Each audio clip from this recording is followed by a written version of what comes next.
पंचम वस्तु सनातन धर्मम अस्ति, प्रथमा वस्तु एकम ब्रह्मादित्य नास्ते, द्वितीय वस्तु साष्टांग कर्तव्यति, तृतीय वस्तु दानम दीक्षिता, चतुर्थ वस्तु व्रतधारी, पंचम वस्तु तीर्थयात्रा कर्तव्य।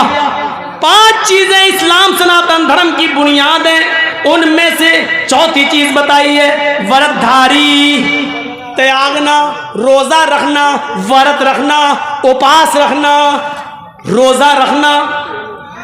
ये अलग बात है, किसी के यहाँ हफ्ते में 1 दिन का रोजा है, किसी में 1 महीने का रोजा है, किसी में महीने में 1 दिन का रोजा है, किसी के अंदर मंगल और जुमेरात का रोजा है, किसी के यहाँ ये है कि आप 24 घंटे तक कुछ नहीं खा सकते हो, कुछ नहीं पी सकते, और किसी के यहाँ ये है सुबह सूरज निकलने से पहले, सुबह सादिक से पहले सहरी कर लीजिए और शाम को सूरज के डूबने के बाद ही कुछ खा पी सकते हो, उससे पहले नहीं। और किसी धर्म के अंदर ये है कि तुम अन्न न खाओ, बकिया सब खा सकते हो, यानी दूध पी सकते हो, शहद खा सकते हो, जूस पी सकते हो, लेकिन रोटी नहीं खा सकते हो, चावल नहीं खा सकते हो, आम केला फल फ्रूट सब खा सकते हो, सिर्फ दाल चावल रोटी सब्जी ये नहीं खा सकते हो। किसी धर्म के अंदर ये है, लेकिन रोजा सब में है।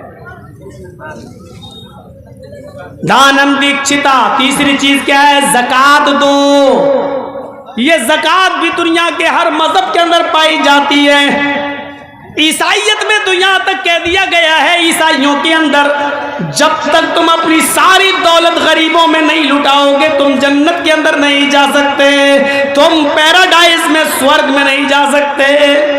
हिंदू धर्म में कहा गया दानम दीक्षिता, तुम दान दो, जब तक खैरात नहीं करोगे दान नहीं दोगे तुम एक अच्छे नागरिक नहीं बन सकते हो, एक अच्छे इंसान नहीं कहला सकते हो। अपने लिए तो सब जी लेते हैं, बेहतर यह है कि तुम दूसरों के लिए भी जियो। हिंदू धर्म के अंदर भी दान देना पुण्य का काम कहलाता है। इस्लाम ने तो एक मयार मुतय्यन कर दिया, मियार बता दी है। अगर तुम साहिबे निसाब हो, साहिबे हैसियत हो, साहिबे इस्तिताअत हो, तो तुम्हारे ऊपर 2.5% ज़कात फर्ज है। 100 रुपए में 2.5 रुपए, 40 रुपए में 1 रुपया, 1000 में 25 रुपए, 1 लाख रुपए में 2500 रुपए, 2500 रुपए तुमसे लिए जाएंगे और गरीबों और मिस्कीनों में दिए जाएंगे, या अमीरों से लेकर गरीबों में तकसीम किया जाएगा। ये ज़कात का तसव्वुर भी इस्लाम के अंदर है और दुनिया के हर मजहब के अंदर है। আসসালামু আলাইকুম। আপনারা যাওয়ার সময় হাত ছেড়ে যাবেন, ছেলে পেলে গেল চাদর নিয়ে যাওয়ার সময় যার যা আছে বের করে দিবেন ভাই আমার মারাসার জন্য। वह तीर्थ यात्रा कर्तव्य। और यहाँ इस्लाम ने चौथी 5वीं चीज बताई, वतहुज्जल बैत इन इस्तताअत इलैहि सबीला, खाने काबा की जियारत करो। हज भी है, हर धर्म के अंदर है। ये अलग बात है कि उनका तौर तरीका अलग है। हिंदू धर्म में भी कहा गया तीर्थ यात्रा कर्तव्य, गंगा जलेश्वर भवती। तुम अपने पाप को गुनाहों को मिटाने के लिए किसी ऐसे पवित्र शहर चले जाओ और वहां गंगा में स्नान कर लो। गंगा जलेश्वर भवती, गंगा में स्नान कर लो, तुम्हारे सारे पाप मिट जाएंगे। पवित्र शहर चले जाओ और गंगा में स्नान कर लो। गंगा में स्नान करने का मतलब क्या है? गंगा में स्नान करने से गुनाह नहीं मिटते, माफ कीजिएगा। कोई आदमी डुबकी लगा ले तो गुनाह मिट जाएंगे? नहीं।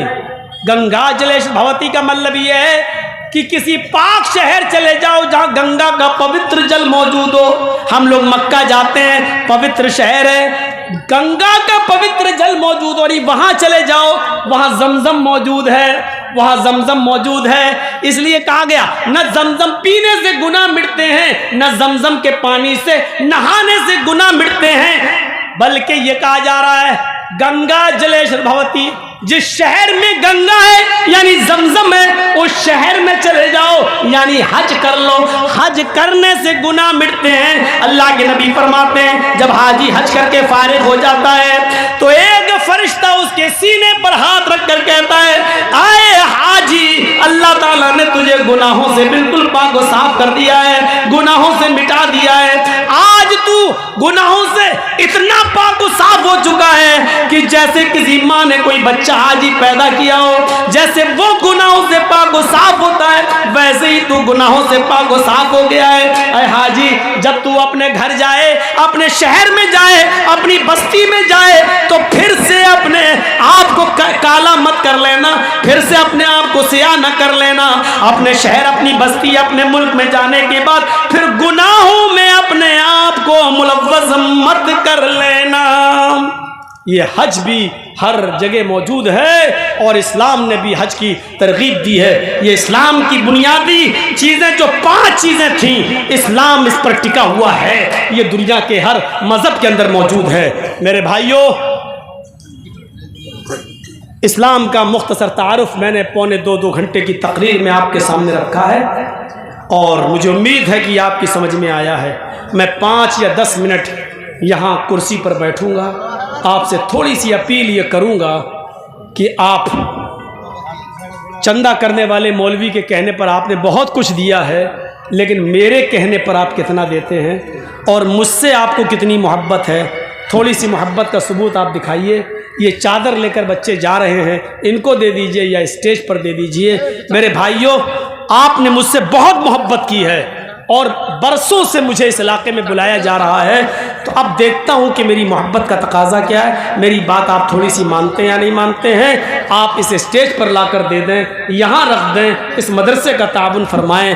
हम अल्लाह से दुआ करते हैं कि अल्लाह हमें इस्लाम के अंदर पूरा पूरा दाखिल फरमा दे, इस्लाम पर चलने वाला बना दे, इस्लाम का पैरोकार बना दे।